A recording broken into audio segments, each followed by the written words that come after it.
Jaj, Timo, musím už ísť. Volal mi kamoš. Pokazilo sa mu auto, 3,5 tony zatiahnem bez problémov. A ešte chalaniskovi jednému pol kubíka štrku. Vysí mu to na stave, musím ísť. Ježiš, to je pohodlie. Elektrika, sedačka. Ježiš, samé to ide. Koža, perforované, všetko. Bočné vedenie. Topka.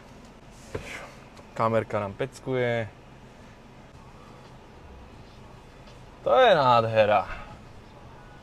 No čau, tak som naspäť. Pol kubíka prevezeného. Bez problémov. Tento nástrek z výroby priamo od našich Japancov. Origočka ochráni pekne. Ani stopy po štrku. Takže ja a ešte 10 mojich ďalších kolegov by sa sem vmestilo, keby sme niekde v Afrike a strieľame po okolo idúcich. Takže 11 ľudí sa sem zmestí, to znamená 1,1 tony, keďže mám 100 kg. Ak mi dobre matematika ráta. Fakt? 1,1 tony. Uvidíš to? Na 100%. Som to čítal. A čo povedali v katalógu a výsuzu? To je písmo sväté. Viac jak Biblia. A k tej Biblii tu sa s tým chlapci nemajstrovali. Máme tu často tých zákazníkov, ktorí hovoria, keď odozdávame jednu našu francúzsku značku, prečo už sú tie brožúrky také malé? Nejaké asi takéto. Keď oni si chcú čítať, oni si chcú študovať, oni to chcú ovládať, oni to chcú vedieť. Ale u nás Isuzu. Tu je všetko.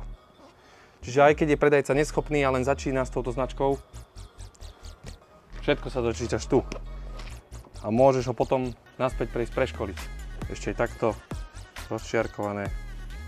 Made in Japanese. Keďže aktuálne máme predvádzacie vozidlo, tento V-Cross, to znamená plná palba, nemusíš tento kľúčik ani používať. Šupneš do vačku, kýlesko, hop, zamknem, hop, otvorím. Poďte sa pozrieť do tohto kráľovstva. Žiadne páky, ako v premiumovom segmente, do 8 rôznych smerov. Hopa, hopa, hopa, hopa. Hej. Od seba k sebe. Čo chceš? Koža, nie koženka. Koža, krásny stitching, prešívanie, takisto perforované sedáky. Aby keď cestuješ z jedného staveniska na stavenisko druhé, alebo z jedného lesa do lesa druhého, vonku je 32 stupňov ako dneska aktuálne, nezapárí ti celý chrbát a neofúkne ťa. To je paráda. Priestoru aj bočné vedenie. Voľný som, pekný som, vajca nemusím ráno pudrovať. Čistá paráda. Čiže kľúče si vieme aj prípadne hodiť sem do tohto boxu, ktorý úplne stačí na nejakú poloskačku na polovku. Čo by som vyzdvihol, je tento 9-palcový dotykový displej, ktorý je ešte zabalený vo fólii. Takže, voilà.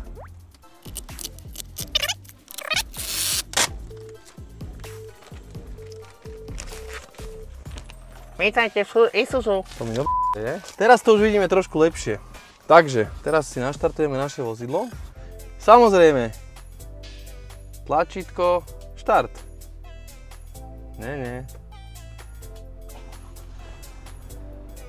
Počujeme to. Tá jedna devina, jak ho valí.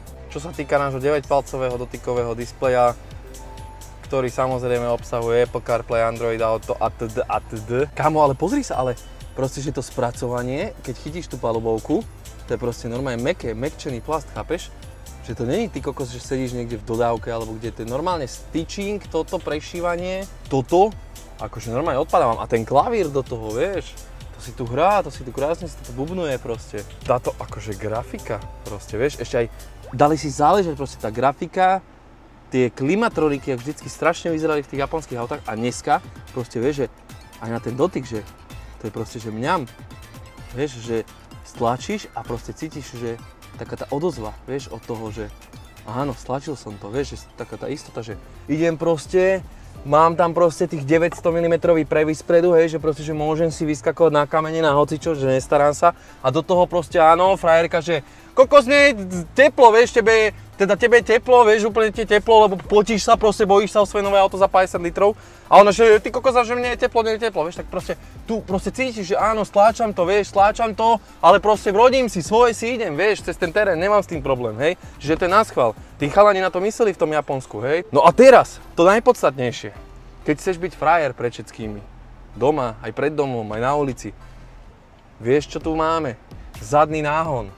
Takže keď príde zima, 120 kW udre do pohybu a jasné, a krútime sa a predvádzame sa, hej, dáme troška tomu diferáku. Dojdeme do Dubnice, do Isuzu, tam nám to všetko spravia, a keby náhodou niečo rozsypeme, že moc sa bláznime, hej, ale tak to sa tu nemôže tak ľahko stať, hej, to sú roky. Roky blbosti, aby sa to mohlo stať. Máme teraz zadný náhon, ako vidíš, tu je také špeciálne kolečko, hej, teraz máme pohon proste na zadné kolesá, 2H. Teraz si zapneme štyrkolečku. Á, počul si to? Počul si to? Ešte raz, počúvaj to, jak to udre. Dš, hej. Dš, hej, proste sa to zapne, tie polosy sa to tam rozkrúti, proste, že poďme na to! Vieš? A teraz dáme, že push 4L, takže to je, že stála štvorkolka, že proste ho nepustí, proste toho bude valiť furt. Rozumieš ma? Furt ho bude valiť. Samozrejme, spotreba pôjde hore, hej. Takže dáš ho takto. Stlačíš, musíš tlačiť, lebo to už je normálne také, že varovné, že bacha, to není len tak, aby to nepolotočilo malé decko, lebo to už je nebezpečná vec, chápeš? To je detská poistka proste. Čiže uvališ ho na 4, už to tu blíka, už to tu pípa, že pozor, pozor, pozor, teraz sa môžu diať strašné veci, teraz môžeme ísť cez strašné veci, áno. V Alpy vyjdeme, Tatry vyjdeme, všetko vyjdeme, ale môže tam byť aj toho pol kubíka štrku na tej korbe, to není problém. Takže, toto máme vysvetlené, všetko vypneme, nemáme to zadný náhon, budeme ekonomicky chalani. Znova detská poistka, keby chceš byť oldschooler, zapáliť si, vieš, polovník alebo tak, že ideš si proste, tu sa takto držíš, cigaretka, ideš si, hej, tak proste tu si obcháš si, hej, zapalovač, alebo si nabíjaš telefón, že si in, hej, to už je na tebe, no aký si štýl človeka.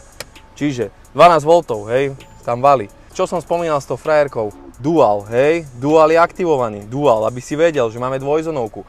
Keď si sám v aute, alebo proste budú sa ti prispôsobovať, lebo ty si tu ten šéf, lebo ty si došiel na tom Isuzu teraz do role všetkým ukázať, tak áno, tak si môžeš vypnúť ten dual a ukázať, že ty si tu ten pán, lebo ty si došiel na tomto aute. Ďalšia vec, tu je toho toľko, že ja nestíham. 4 smerovky. Ja keď ideš na Hammer H3, to proste takéto tlačítko varovné, vieš, buchnem po stole, hneď sú tam 4 smerovky a budú 4 a hotovo. Ďalšia vec, tuto nevytočí sa nám nejaký displej, není sme v aute za 250 000, sme v našom Isuzu.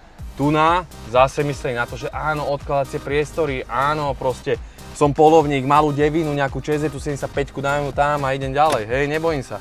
Tieto držiaky, pokiaľ trpíš aj miernou nadváhou, hej, pri tom vystupovaní, hej, že nevieš sa zdvihnúť, samozrejme máš to v elektrike, ale netreba to furt trápiť, zdvihnem sa, hej, nastúpim, vystúpim, není problém.